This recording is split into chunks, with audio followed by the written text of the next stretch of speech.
గురుగారు మరి రామభద్రాచారికి అంటే ఎన్ని స్పెషాలిటీస్ ఉన్నాయి, ప్రత్యేకతలు ఏమేమి ఉన్నాయి? అంటే గుడ్డివాడైనప్పటికీ సాక్ష్యం చెప్పగలిగాడు, అన్ని గుర్తుపెట్టుకున్నాడంటే ఖచ్చితంగా ఇంకేవో కళలైతే వచ్చి ఉంటాయి. Correct. ఏమేమి వచ్చు ఆయనకి? పివి నరసింహారావు గారు కేవలం 14 భాషల్లో మాత్రమే నిష్ణాతుడు. 14 భాషల్లో అనర్గళంగా చెప్పేవాడు. మన రామభద్రాచార్యులు వారు 22 భాషలు వచ్చి ఈయనకి. అండ్ అందులోనూ దైవ భాషలైనటువంటి మైథిలి, అవధి ఇలాంటి భాషలు, బిసైడ్స్ సాంస్క్రిట్, హిందీ ఇవన్నీ కూడా. అలాగే ఈయన 100 పుస్తకాలు రాశాడు, 50 పేపర్స్ డిసర్టేషన్స్ యూనివర్సిటీకి సబ్మిట్ చేశాడు, 5 గోల్డ్ మెడల్లు సంపాదించాడు. తర్వాత తులసి రామచరితమానస్ అంటే అథారిటేటివ్ ఆయన్నే అడుగుతారనమాట. అంటే ఇప్పుడు పోతన భాగవతం ఉంది, తెలుగులో భాగవతం అంటే ఎవరిని అడుగుతాం మనం? పోతన్ని అడుగుతాం. అలాగే మహాభారతం అనగానే మనం ఎవరిని అడుగుతాము? నన్నయ్య, తిక్కన, ఎర్రప్రగడ, ఎర్రన్న అంటే. అందులో నన్నయ్య మా ఊరాడు అనమాట, రాజమండ్రిలో ఆయన విగ్రహం పెట్టించారు. అలాగే భాగవతం అని అనగానే, ఆంధ్ర మహాభాగవతం అని అనగానే పోతనమాచ్యుణ్ణి. అలాగే రామచరితమానస్, తులసి రామచరితమానస్ అనగానే ఎవరిని అడగరట, ఆచార్య రామభద్రాచార్యుడే authoritative, he is the greatest authority అని చెప్పి ఇండియన్ గవర్నమెంట్ గుర్తించింది. అలాగే ఆయన సాంస్క్రిట్లో గ్రామర్, వ్యాకరణ శాస్త్రం చదివాడు, న్యాయమీమాంస, వేదాంతం చదివాడు.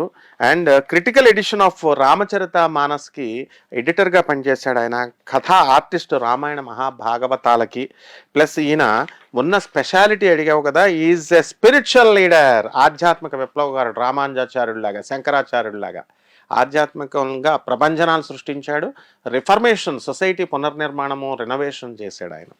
అలాగే ఎడ్యుకేటర్, మంచి ఎడ్యుకేషనిస్ట్, సాంస్క్రిట్ స్కాలర్, మంచి స్కాలరు. తర్వాత పాలిగ్లాట్, పోయెట్, మంచి మహాకవి, ఆధర్ రచయిత, టెక్స్టైల్ కామెంటేటర్, భాష్యకారుడు, మా శంకరాచార్యుల వారి భాష్యాలు ఎలా రాశారు అలా. ఫిలాసఫర్, మంచి వేదాంతి, కంపోజర్, ఎన్నో పాటలు రాశారు ఆయన, సింగర్, పాడారు, ప్లే రైట్, ఎన్నో నాటకాలు రాశారు, అండ్ కథా ఆర్టిస్ట్. ఇన్ని ప్రత్యేకతలు ఉన్నాయి ఆయన గురించి. మనం అసలు చెప్పడానికి ముఖ్యంగా గుడ్డి వాళ్ళందరూ కూడా ఈ కాలంలో స్టూడెంట్స్, అరే మాకు కళ్ళు లేవు, అసలు కనీసం కనబడదు, మనం ఒక్కసారి కళ్ళు మూసుకుంటే 1 minute ఉండలేము మనం కళ్ళు మూసుకుని ఏం కనబడక. అలాంటిది వాళ్ళ లైఫే ఎలా లీడ్ చేస్తారు, ఎంత మెజరబుల్ లైఫ్ వాళ్ళది. కానీ దాన్ని సొసైడ్ చేసుకుంటే మంచిది అని అనుకునే కాలంలో ఆ జీవితాన్ని ఆస్వాదించాలి, సొసైడీలు చేసుకోకూడదు అని చెప్పి గుడ్డి వాళ్ళందరికీ కూడా వెనుక ఉండి వెన్ను తట్టి వాళ్ళ విశ్వవిద్యాలయాన్ని స్థాపించి వాళ్ళకి బిఎడ్, బిఏలు, బీకాములు, ఈ సాంస్క్రిట్ ఎవరికి ఏది నచ్చితే ఆ శాస్త్రాలన్నింటినీ కూడా చదువుకొని వాళ్ళ కాళ్ళ మీద వాళ్ళకి గవర్నమెంట్లో పోటీ పరీక్షల్లోకి వెళ్ళి గవర్నమెంట్ ఎంప్లాయీస్గా వీళ్ళందరికీ జీవితాలను ఇచ్చాడు, పెళ్ళిళ్ళు చేసినటువంటి మహానుభావుడు అనమాట. అంత గొప్ప వ్యక్తి ఆయన. గురుగారు, ఈ రామ్ మందిర్ కేసుకి సంబంధించి అడ్వకేట్ ఎవరు? అంటే ఈ కేసులో అంటే భయపడ్డారు అని ఒక చెప్పారు, అసలు ఆయన ఎవరు?